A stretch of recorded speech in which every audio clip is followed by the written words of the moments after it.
السلام عليكم ورحمة الله وبركاته.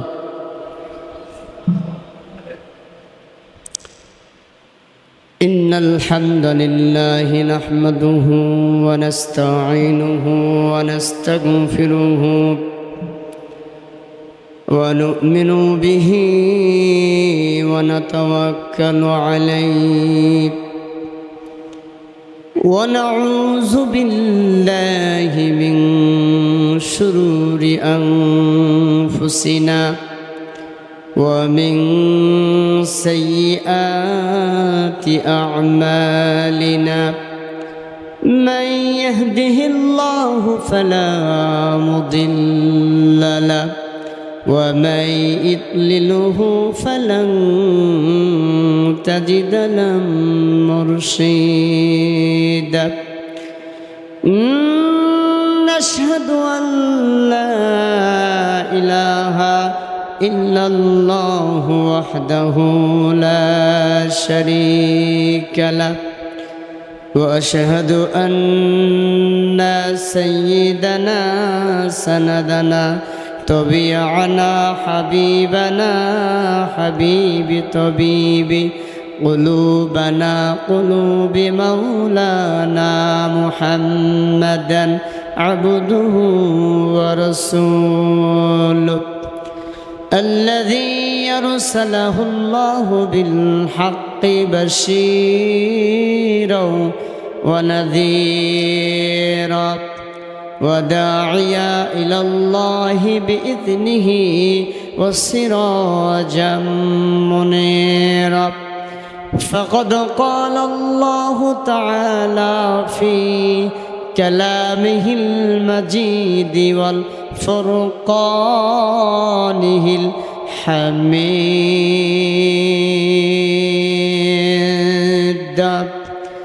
আমার সাথে সকলে জবান ছেড়ে পড়ুন أعوذ بالله من الشيطان الرجيم بسم الله الرحمن الرحيم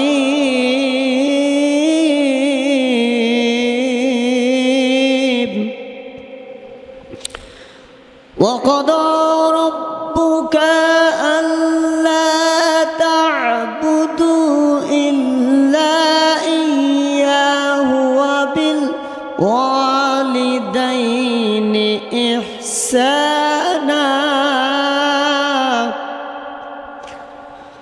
وقضى ربك ألا تعبدوا إلا إياه وبالوالدين إحسانا. إما يبلغن عند الكبر أحدهما أو كلاهما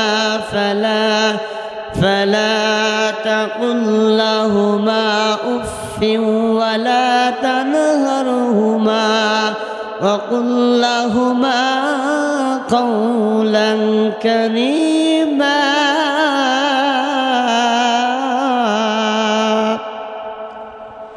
واخفض لهما جناح الذل من الرحمة وقل رب ارحمهما كما ربياني صغيرا.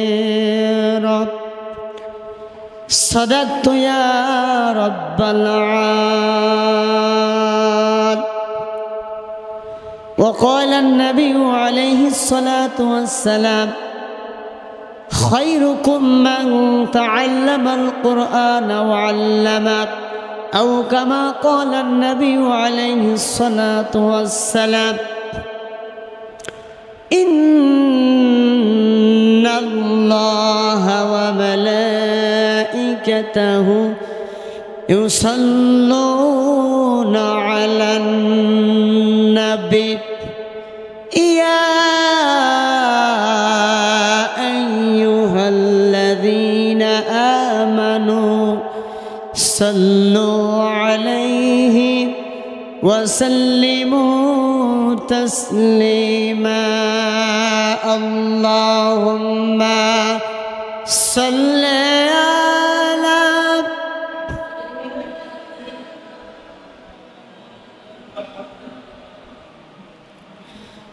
وعلى آل سيدنا شفيعنا محمد اللهم صل على مولانا محمد وعلى آل سيدنا شفيعنا محمد নবীর আগমনে গোটা তামাম পৃথিবী উজালা সে নবীর নামে পড়ো দরুদ মিটাও মনের প্রেম জ্বালা জোরে আল্লাহুম্মা সাল্লি আলা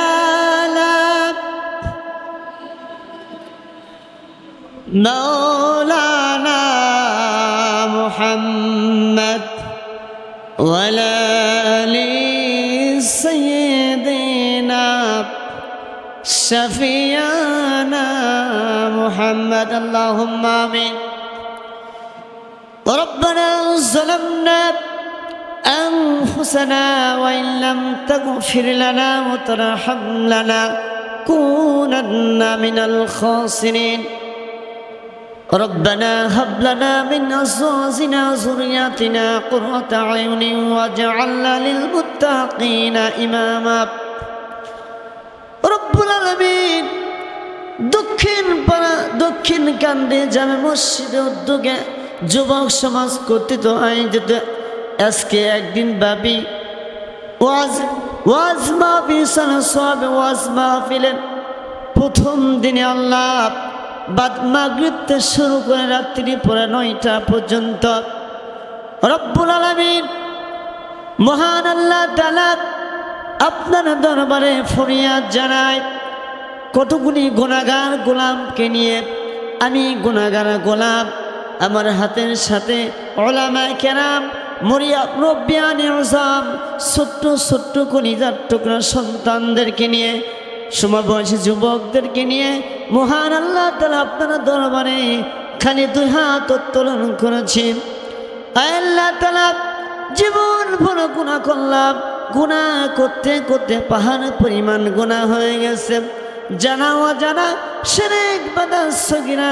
কবিরা জাহানি বাতিনি প্রকাশ্য গোপনে গুনাহ করতে করতে পাহাড় পরিমাণ গুনাহ হয়ে গেল রব্বুল আলামিন গুনাহ দিকে যদি তাকান আমরা কেউ মাপ পাবো না চেহারা দিকে তাকাইলে সবাই ধ্বংস হয়ে যাব ওই রহমানের রসিলাই আমার तमाम জিন্দির গুনাহ খাতাগুলিকে মাফ করে দাও রব্বুল আলামিন কিয়ামতের ময়দানে মুসিবতের সময় সকল মানুষ ইয়া নাফসি করবে এমন অবস্থা হাসরের ময়দানে হবে রব্বুল আলামিন সেদিন সেই মুহূর্তের মধ্যে আয় আল্লাহ আমাদের জন্য হজ কাউসারের পানি নসিব করেন আর মুহাম্মদ রাসূলুল্লাহ সাল্লাল্লাহু আলাইহি সাল্লামের শাফায়াত আমাদের কবুল করে নেন রব্বুল আলামিন আয় আল্লাহ তাআলা সেই সময়টা আজকের মাহফিলকে কেন্দ্র করে সেই সময়টাকে নাজাতের জরিয়া বানিয়ে দিও আল্লাহ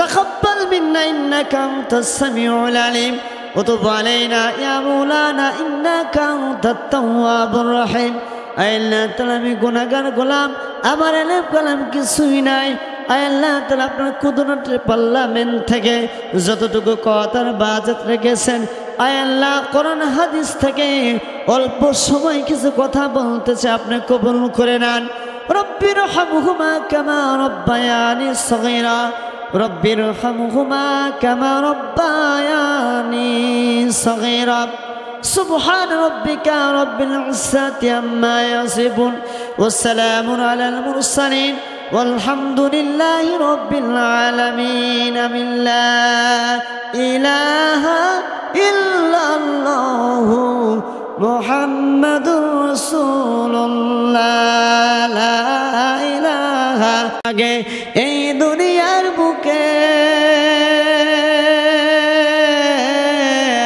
ইসলাম নাম ছিল না কোনো মানুষের মুখে মন্দিরে বাজিলে শুধু ঘন্টা ছিল না জামধুনি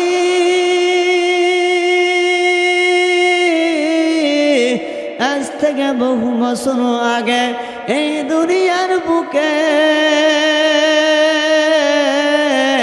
ইসলাম নাম ছিল না কোনো মানুষের মুখে কতক্ষণ ঠিক না ঠিক কে দিল না মায়ের মনে জগৎ ভালোবাসা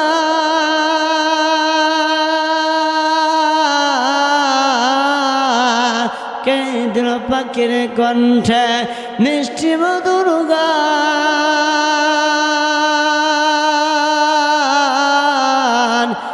সবই আল্লাহ তাআলার দান কালমা লা ইলাহা ইল্লাল্লাহ আরো জোরে লা ইলাহা ইল্লাল্লাহ লা ইলাহা ইল্লাল্লাহ লা ইলাহা ইল্লাল্লাহ মুহাম্মাদুর রাসূলুল্লাহ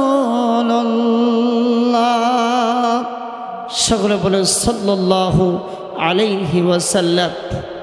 সম্মানিত মুহতারাম মুআজ্জাজ উলামায়ে কেরাম মুরব্বিয়ানে আযম ছোট্ট ছোট্ট কলিজার টুকরা সন্তান সমবয়সী যুবক ভাইয়েরা আমার পর্দানিশী সম্মানিত মা এবং বোনেরা সকলের প্রতি আন্তরিক সালাম আসসালামু আলাইকুম ওয়া রাহমাতুল্লাহ।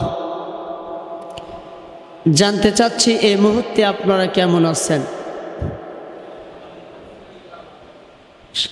আমার সাথে সকলে পড়েন রব্বানা লাকাল হামদ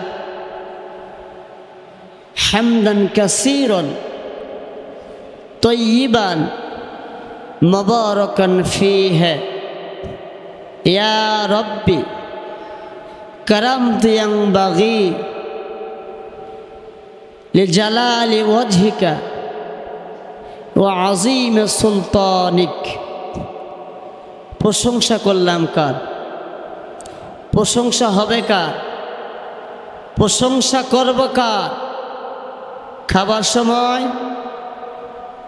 ঘুমার সময়, মারামারির সময়, মারামারির সময়, মারামারির সময় করবেন না। মারামারির সময় প্রশংসা করা যাবে না। প্রশংসার যোগ্যকে মহান আল্লাহ তাআলা কোরআন কারীমে ঘোষণা করেন। তাফসীর ইবনে কাসির ইবনে মাজাহ শরীফের হাদিস,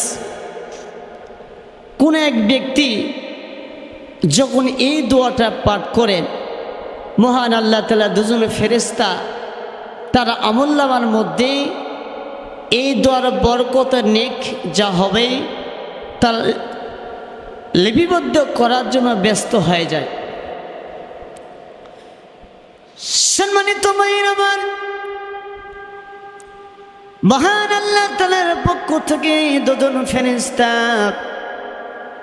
এই দোয়ার বরকত নেক যা হবে লেখানোর জন্য তারা লিপিবদ্ধ হয়ে যায়। প্রিয় ভাইরা আমার, ফেরেশতা নেক লেখার জন্য এমন ব্যস্ত হয়ে যায়, নেকি লিখতে গিয়া আর তারা নেক লিখবে না, তারা থেমে গেলেন। মহান আল্লাহ তাআলা বলেন, ও আমার ফেরেশতা, আমার বান্দার আমলনামার মধ্যে নেক লেখার জন্য তোরা চলে গেলে কিন্তু নেক লেখো না, তার কারণটা কি?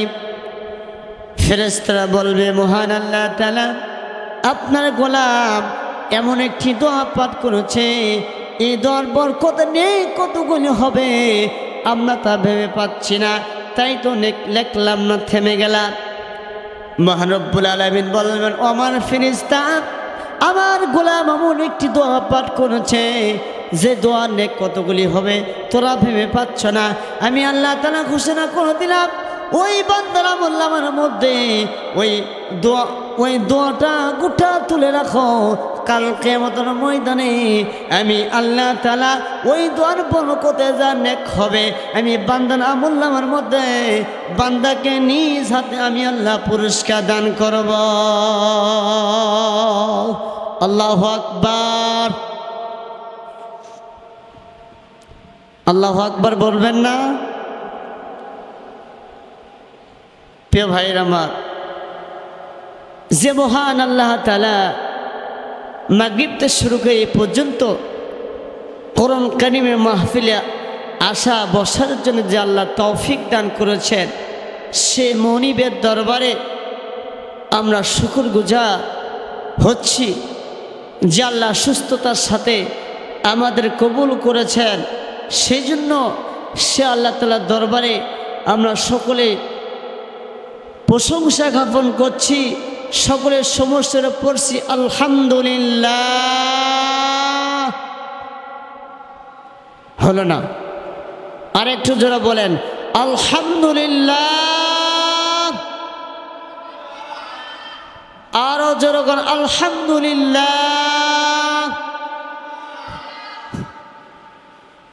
আপনি একটু তাকবীর দিবেন। এই তাকবীরের ধ্বনিতে যতদূর আপনাদের আওয়াজ যাবে, কেউ যেন ঘরের মধ্যে আর শুয়ে থাকতে না পারে, কেউ যেন বাড়িতে না থাকতে পারে, কেউ যেন মাঠে না থাকতে পারে, কেউ যেন মার্কেটে না থাকতে পারে, সকলেই যেন আপনাদের তাকবীরের ধ্বনিতে কোরআন কারীমের মাহফিলে আল্লাহর ঘরে আসতে পারে। সেজন্য তাকবীর দিতে পারবেন না? কি তাকবীর দিতে পারবেন তো? দেখি তো আপনাদের ইমানের পাওয়ার কত। আমি একটু পরীক্ষা করব আপনাদের ইমানের পাওয়ার আছে না নাই। লিল্লাহে তাকবীর। কই ইমানের পাওয়ার তো নাই। একটু জোরে তাকবীর দেন। লিল্লাহে তাকবীর, লিল্লাহে তাকবীর। আপনার নেতা আমার নেতা, এরা ভুলে গেছেন? নবীকে চিনেন? চিনলেতে কথাটা বের হতো। আপনার নেতা আমার নেতা, এ কথা বলতে কি সমস্যা? কি গুনাহ হবে? পাপ হবে? তাহলে বলছেন না কেন? আপনার নেতা আমার নেতা। নামাজ আছে যেখানে, সুদ আছে যেখানে,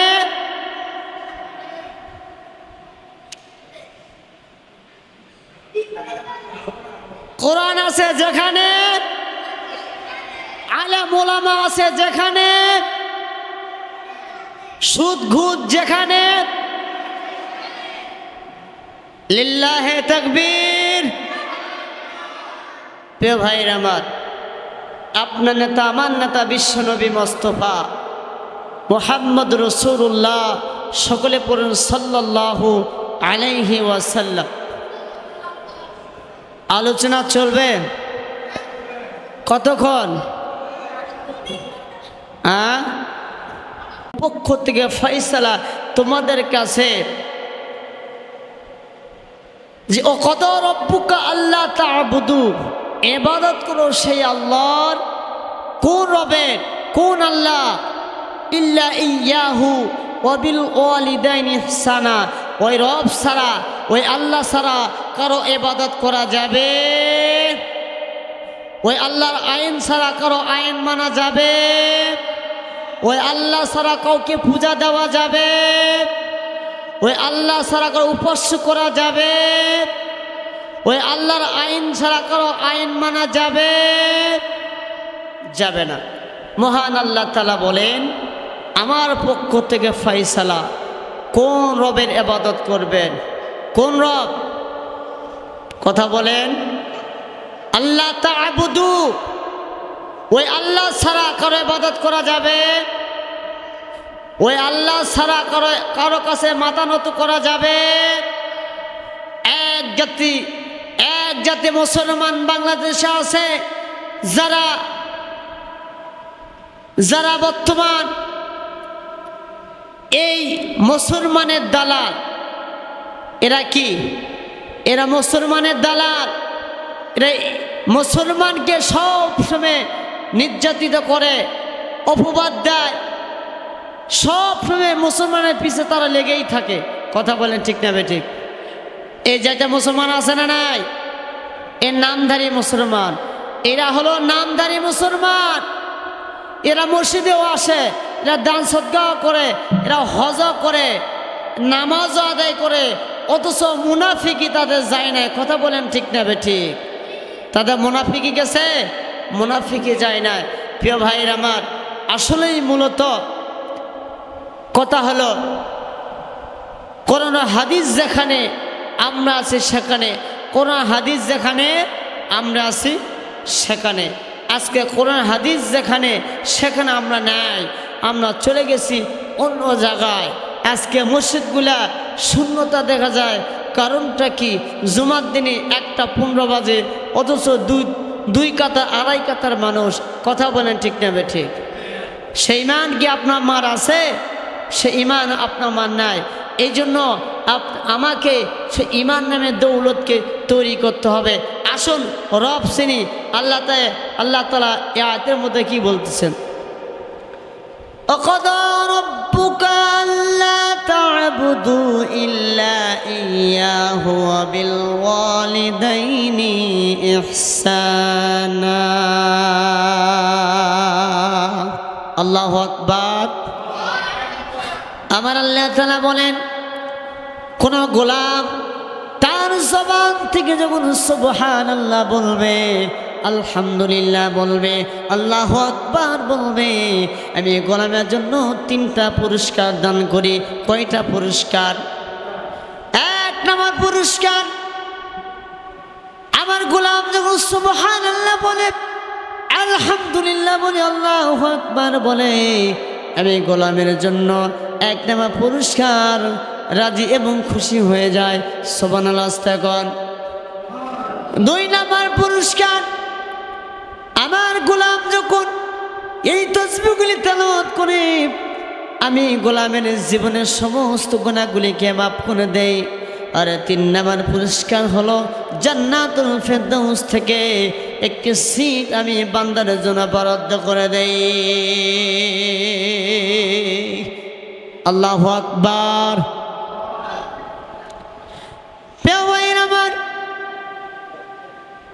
আমার আল্লাহ তাআলা বলেন, এই সমাজের মধ্যে এমন কি যুবক দেখা যায়, এমন কি যুবক আমাদের চোখে ধরা পড়ে। ওয়াবিল ওয়ালিদাইনি ইহসানা, আল্লাহ পাকের পক্ষ থেকে ফয়সালা।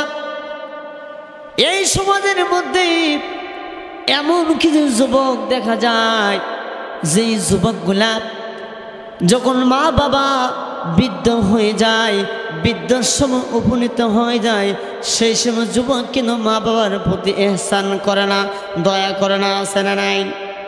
এরকম যুবক সমাজে দেখা যায় না? আমার আল্লাহ তাআলা বলে, ওয়াবিল ওয়ালিদাইনি ইহসানা, তুমি তোমার মা বাবার প্রতি ইহসান করো, দয়া করো। আর দয়া করবা কোন সময়? কোন সময় তুমি দয়া করবা? তোমার মা বাবা যখন বৃদ্ধর সময়, সেই সময় তোমার মা বাবা পুষিয়ে যাবে। তোমার মা বাবা বয়স যখন বার্ধক্যকালে পুষিয়ে যাবে, আর সেই সময় তোমার মা বাবার মেজাজ সবসময় ঠিক থাকবে না, মেজাজ খিটখিটে হয়ে যাবে, কি বল ফেল দেবে। সেই সময় তুমি তোমার মা বাবার প্রতি ইহসান করবা, দয়া করবা, আল্লাহ তাআলার পক্ষ থেকে ফয়সালা। আর তুমি যদি তোমার মা বাবা তোমার প্রতি শব্দরা বের করে, আল্লাহ তাআলা বলে, আমার আল্লাহ তাআলা বলে, ফালা উফিউ ওয়ালা তানহারহুমা ওয়া কুল লাহুমা কাওলান কারীমা। আমার আল্লাহ তাআলার পক্ষ থেকে ফয়সালা, হে যুবক, তোমার আসুনি তোমার মা বাবার জবান দিয়া যদি উফিয়াত শব্দটা বের হয়ে যায়, তাহলে তোমার জন্য জাহান্নাম আল্লাহ তাআলা অবধারিত করে রেখে দিয়েছে। আল্লাহু আকবার বলেন। আমার আল্লাহ তাআলা বলে, আমার এই বিছানাকে কেউ যদি না মানে, আল্লাহর ফয়সালাকে কেউ যদি না মানে, তার জন্য যাবজ্জীবন জাহান্নাম। তাদের জন্য কি? যাবজ্জীবন জাহান্নাম। প্রিয় ভাইরা আমার, বুঝাইতেছিলাম দুনিয়ার মধ্যে যদি আপনাদের সুপ্রিম কোর্ট থেকে রায় আসে যাবজ্জীবন কারাদণ্ড, আপনারা কি মানবেন কি না? মানবেন না? কি মানবেন না? সেই রায় যেমন আপনি মানতে বাধ্য, আপনাদের রায় যদি আপনারা সেই সুপ্রিম কোর্টের রায় যদি আপনি প্রত্যাখ্যান করেন, না মানেন, অবশ্যই অবশ্যই আপনার জন্য কঠিন শাস্তি আছে। যেমন আল্লাহ তাআলা হুকুম কেউ যদি না মানে, আল্লাহর এই ফয়সালাকে কেউ যদি না মানে, আল্লাহ তাআলা বলেন তার জন্য শাস্তি হলো যাবজ্জীবন জাহান্নাম। বলেন নাউজুবিল্লাহ, বলেন নাউজুবিল্লাহ। মহান আল্লাহ তাআলা বলেন, এই দুনিয়ার মধ্যে কিছু যুবক রয়ে গেছে, যে যুবকগুলা প্রত্যেকটা মুহূর্তে তারা মা বাবাকে কষ্ট দেয়, বুকে লাথি মারে, গলা ধাক্কা দিয়ে বাইরে থেকে বের করে দেয়। এরকম সন্তান আছে না নাই? বলেন আছে না নাই? বিয়ে ভাইয়ের আমার, আপনাদের একটি ঘটনা শোনাই, উত্তরবঙ্গের ঘটনা। এক যুবক মা বাবাকে বিশালভাবে তিনি কষ্ট দিলেন, মারধর করলেন। সন্তান বাড়ি থেকে বের হয়ে গেল, মা আসমানের মালিককে ডেকে কয়, ও মালিক রব্বুল আলামিন, যে সন্তান তার বাবার গায়ে হাত তুলে রক্তাক্ত করে জমিনে ফেলে রেখেছে, আমি মাকে অপমান অপদস্থ করে ওই সন্তানকে আমার বাড়িতে আর আসতে দিও না, তুমি তাকে তোমার রাস্তাতে ফিরে নাও। সেই সন্তানের মুখ আমি আর মা দেখতে চাই না। এরকম আল্লাহ তাআলার কাছে আপিল করে, আর ঘরের দরজাকে আটকে দেয়, ঘরের দরজা লক করে নিয়ত করে সন্তান বাড়িতে আসলে আর দরজা খুলব না। প্রিয় ভাইরা আমার, আপনাদের বোঝার জন্য বলতেছিলাম, হে যুবক, তুমি আর কত খারাপ থাকবে, তুমি ভালো হয়ে যাও। প্রিয় ভাইরা আমার, যুবক বন্ধুদের সাথে আড্ডা দেওয়ার জন্য তিনি বাড়িতে বের হয়ে রাস্তার মধ্যে চলতেছে, এমন অবস্থা লক্ষ্য করে দেখেন রাস্তার পাশেই একটি জায়গায় মাহফিল হচ্ছে। ওই মাহফিলে এক আল্লাহর ওলি বয়ান করতেছে মা বাবার খেদমতের উপর। তিনি দাঁড়ায় গেলেন, দাঁড়াইয়া বাইকের উপর বসিয়া একটুখানি বয়ান শুনতে থাকলে তার অন্তর চুম্বকের মতন টানতেছে। যুবক এইবার বাইকটাকে সাইড করিয়া এক মাঠের কোনায় তিনি বসিয়া বয়ান শুনতেছিলেন। বয়ানের মাঝামাঝি এমন অবস্থা, তিনি মাঠের মধ্যে ঘোরাঘুরি করতেছেন। আর ঘোরাঘুরি করা অবস্থায় ওই আল্লাহর ওলির নজরে পড়ে যায় যুবকটা। এমন অবস্থা এমন কেন করে, কারণটা কি? মোনাজাতের পরে এবার বলা হলো, যুবক আমার স্বপ্ন নিয়ে আসব। যুবক এক দৌড়ে চলে গেলেন, হুজুরের পায়ে পড়ে গেলেন। পায়ে পড়ার পরে এইবার বলতে, হুজুর আমাকে পানি পড়ে দেন, আমাকে দম করে দেন, আমি শেষ হয়ে গেলাম, আমি মরে গেলাম। আমার কলিজায় কেউ যেন দাউ দাউকে আগুন জ্বালাইছে। হুজুর আমাকে পানি পড়ে দেন, আমাকে দম করে দেন, তাছাড়া আমি মরে গেলাম। এবার হুজুর বলতেছে, বাবা আসল ঘটনা খুলে কও, তোমার কি সমস্যা হয়েছে? এবার যুবক কান্দে আর বলে, হুজুর আজকে সন্ধ্যাবেলায় আমি আমার বাবাকে রক্তাক্ত করে বিছানায় ফেলে রেখেছি, আমি আমার মাকে অপমান করেছি, আমি আমার মাকে কাঁদতে দেখলাম। এবার হুজুর বলে, নিমক হারামের দল, আমার চোখের সামনে থেকে তুমি দূর হয়ে যা, আমার সামনে আসবি না। যুবক পা ছাড়ে না, বারবার কান্নাকাটি করে, এত কান্নার আওয়াজ, যুবক কান্নার আওয়াজ, এমন কান্নার আওয়াজ দিলে হুজুরের মনে দয়া এসে গেল, মায়া এসে গেল। যুবক বলে, হুজুর আমার জন্য আল্লাহ তাআলাকে দোয়া করেন, আল্লাহ তাআলা যেন আমাকে হেদায়েত দান করেন। হুজুর দোয়া করেন। হুজুর দোয়া করে দিল। ও মালিক, এই যুবকটা না বুঝিয়া কাজ করে যে তুমি তাকে মাফ করে দাও। এবার হুজুর বলল, বাবা তুমি যিনি বাঁচতে চাও এই মুহূর্তে বাসায় চলে যাও, বাসায় গিয়া তোমার মা বাবার পা ধরে ক্ষমা নাও, তাছাড়া তোমার বাঁচার উপায় নাই। কথা বলে ঠিক না বে ঠিক? প্রিয় ভাইরা আমার, যুবক রাতের গভীর রজনীতে বাসায় চলে গেলেন। বাসায় যাওয়ার পরে দরজায় লক করলেন। আম্মু ঘুমায়নি। আম্মু আপনি কি ঘুমাইছেন? সন্তানের বিপদ হলে আগে কে জানে বলেন? আগে কে জানে? মা জানে কিনা বলেন? মা তো বুঝতে পারছে আমার সন্তান এসেছে, আমি নিয়ত করেছি আমার সন্তান আসার পর দরজা খুলব না। সন্তান কান্নাকাটি করে, এমন কান্না করলে তারপর মা দরজা খোলে না। এবার সন্তান দরজার বাহিরে চলে গেল। দরজার বাহিরে গিয়ে আবু জোরে কান্না করে। মা দরজা খোলেন, আমি বাসায় এসেছি, আমার বাবার পা ধরে আমি ক্ষমা নিব, মা আপনি দরজা খুলে দেন। এবার মা জবান খুলে গেছে, তুমি কি আবার আমাদেরকে মারতে এসেছ?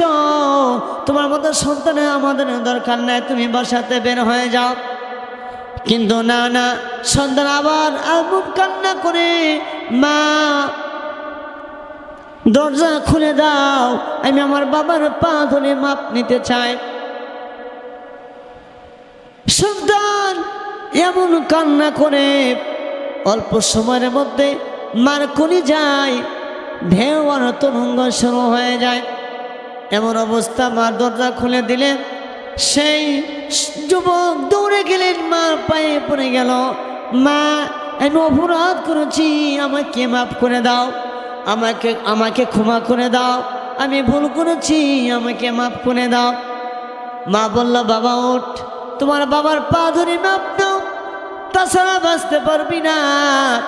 সন্তান দৌড়ে চলে গেল বাবার পা ধরে মাপ নেওয়ার জন্য।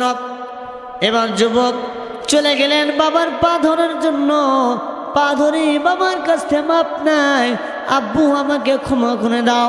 বাবা বলে, যুবক এ সন্তান তুমি আমার পা ধরো না, আমি মরে যাব, তবু তোমাকে মাপ করতে রাজি নাই।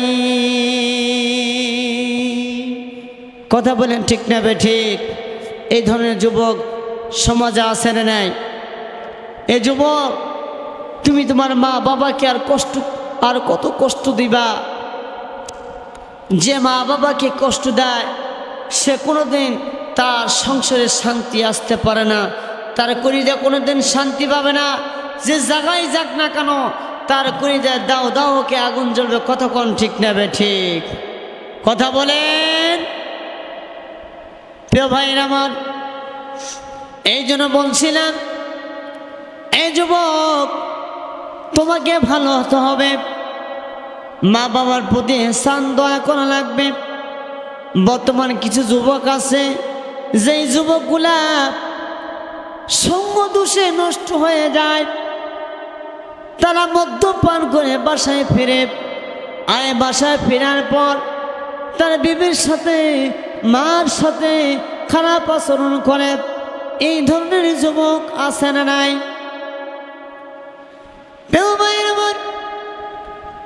আমি আপনাদের বুঝাইতেছিলাম, আল্লাহ পাকের পক্ষ থেকে ফয়সালা,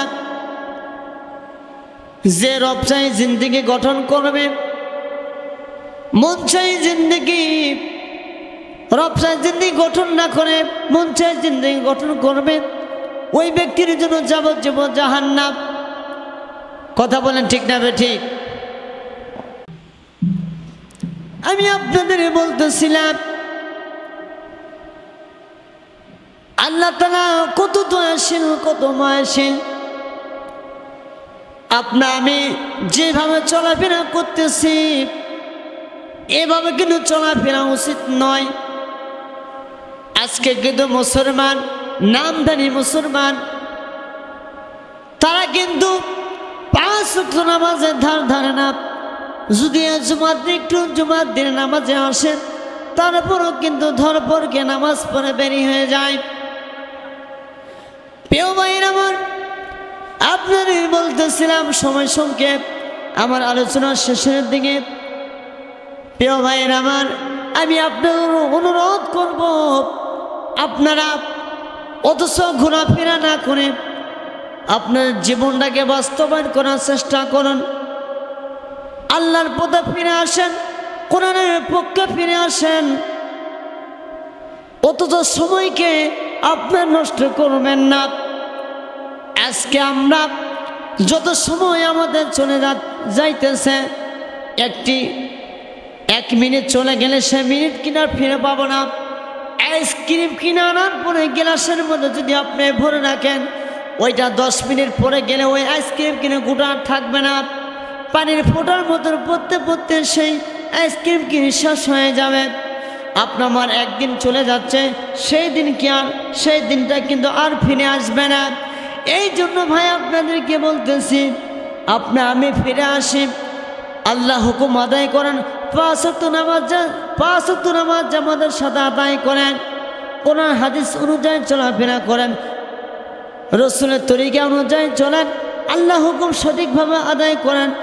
তাহলে আল্লাহ তাআলা অবশ্যই আপনার জান্নাত দান করবে কিনা একটু জিকির করি। লা ইলাহা ইল্লাল্লাহ, লা ইলাহা ইল্লাল্লাহ, লা ইলাহা ইল্লাল্লাহ, লা ইলাহা ইল্লাল্লাহ, লা ইলাহা ইল্লাল্লাহ মুহাম্মাদুর রাসূলুল্লাহ। প্রিয় ভাইরা আমার, আমি আপনাদেরকে অনুরোধ করব, যারা 5 ওয়াক্ত নামাজ জামাতের সাথে পড়েন না, অনেক সময় লক্ষ্য করে দেখি আজানের পরে আসরের নামাজে 2 থেকে 3টা লোক, ফজরের জামাতে হয়তো দেখা যায় 5টা-7টা লোক।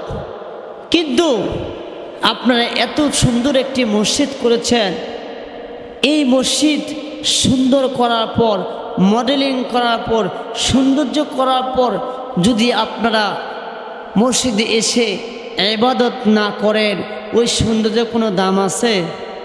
কথা বলেন, ওই সৌন্দর্যের কোনো দাম আছে? আপনার বিয়ের মধ্যে চাষ করার পর, খাবার দেওয়ার পর যদি আপনারা আবাদ না করেন, আবাদ না ফেলান, তাহলে কি ওই বিয়ের কোনো দাম আছে? বলেন, ওই বিয়ের কোনো দাম আছে? দাম নাই। তাই আপনাদের অনুরোধ করব, আপনারা এখনো যারা বাঁকা পথে আছেন, আপনারা সোজা পথে আছেন। সোজা হবেন কবে? যে সময় মালাকুল মউত আপনার সামনে আসবে, সেই দিন কিন্তু আর সোজা হয়ে লাভ হবে না। কিয়ামতের ময়দানে আল্লাহ তাআলা সর্বপ্রথম আপনার নামাজের হিসাব নেবেন। কথা বলেন ঠিক না বেঠিক?